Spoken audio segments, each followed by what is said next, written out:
Well, good afternoon, students. So, ಈಗಾಗಲೇ last class ನಲ್ಲಿ example ತಗೊಂಡು 5 ಜನರೇಟರ್ ಸಾಲ್ವ್ ಮಾಡಿದ್ವಿ. So, this is 12 marks problem. And in this class also we are going to solve only 5 transactions. In the next class, the problem will continue. Okay. So, let's start with the first transaction. So, commence business with cash rupees 1,50,000. So, ಈಗಾಗಲೇ last class ನಲ್ಲಿ ಹೇಳಿದಂಗೆ first transaction ಯಾವುದು business investment ಮನಿ ಬಗ್ಗೆ ಇರ್ತದೆ transaction ಹೌದಾ. So commence business with cash ಅಂದ್ರೆ ಬಂಡವಾಳವನ್ನ ಹೂಡಿ ವ್ಯವಹಾರವನ್ನ ಪ್ರಾರಂಭ ಮಾಡಲಾಯಿತು. ಸೊ ಅದಕ್ಕೆ ಜರ್ನಲ್ ಎಂಟ್ರಿ ಏನು ಕೊಡಪ್ಪ, cash account debit to capital. Capital ಅಂದ್ರೆ ಹೇಳಿದಾಗ ಬಂಡವಾಳ, ಕ್ಯಾಶ್ ಅಂದ್ರೆ ಬಂತು, ಎಲ್ಲಿ ಬಂತು, ಬಿಸ್ನೆಸ್ ಬಂತು. ಸೊ ಕ್ಯಾಶ್ ಅಕೌಂಟ್ ಬಂತು, cash account debit to capital ಯಾವ ಫಾರ್ಮ್ ದಾಗ ಬಂತ್ರಿ, ಕ್ಯಾಪಿಟಲ್ ಅಥವಾ ಬಂಡವಾಳ ರೂಪದಲ್ಲಿ ಬಂತು.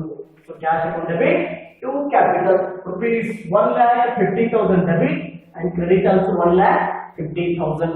Next narration, being commence business with cash. So as it is journal entries we are going to copy here. ಅಲ್ಲಿ ಏನಂದ್ರೆ ಸಾರಿ ಟ್ರಾನ್ಸಾಕ್ಷನ್ ಅದಲ್ಲ, ಅದನ್ನ ನಾವು ಇಲ್ಲಿ ಕಾಪಿ ಮಾಡ್ತಾ ಇದ್ದೀವಿ. Okay. Next number 2, goods purchased from Manisha rupees 36,000. Manisha ಕಡೆಯಿಂದ ಗೂಡ್ಸ್ ಅನ್ನ ಪರ್ಚೇಸ್ ಮಾಡಲಾಯಿತು. ನಮಗೆ ಮನೀಷಾ ಗೂಡ್ಸ್ ಕಳ್ಸಂತ ನಾವೇನ್ ಮಾಡ್ತೀವಿ, ಪರ್ಚೇಸ್. ನಾವು ಅಂದ್ರೆ ಯಾರ ಬುಕ್ಸ್, ಮಹೇಶ್ ಇದ್ದಾವ, ಮನೀಷಾ ಕಡೆ ಪರ್ಚೇಸ್ ಮಾಡ್ತಾ ಇದ್ದೀವಿ. So purchase account debit to Manisha account. Manisha ಕಡೆಯಿಂದ ಗೂಡ್ಸ್ ಬಂತು. How much, rupees 36,000.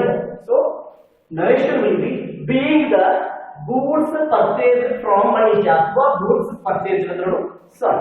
Okay. Next date 5, stationery purchased for cash rupees 2,200.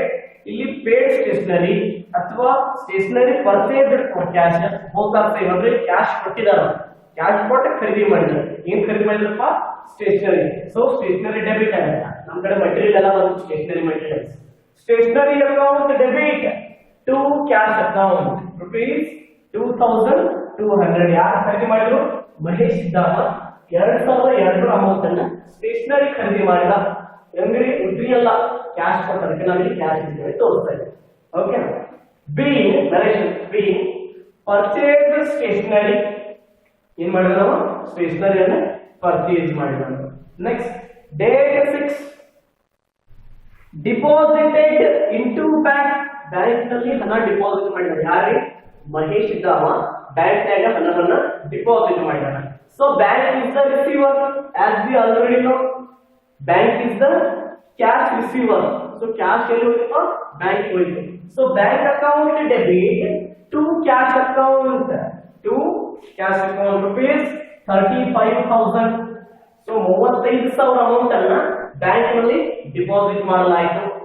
ಅದಕ್ಕೆ narration being deposited into bank. Bank ನಲ್ಲಿ ಏನ್ ಮಾಡಿದ್ರು, ಅವರ ಡಿಪಾಸಿಟ್ ಮಾಡಿದ್ರು.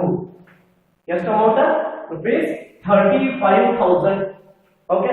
Next transaction, goods sold to Priya rupees 6,000.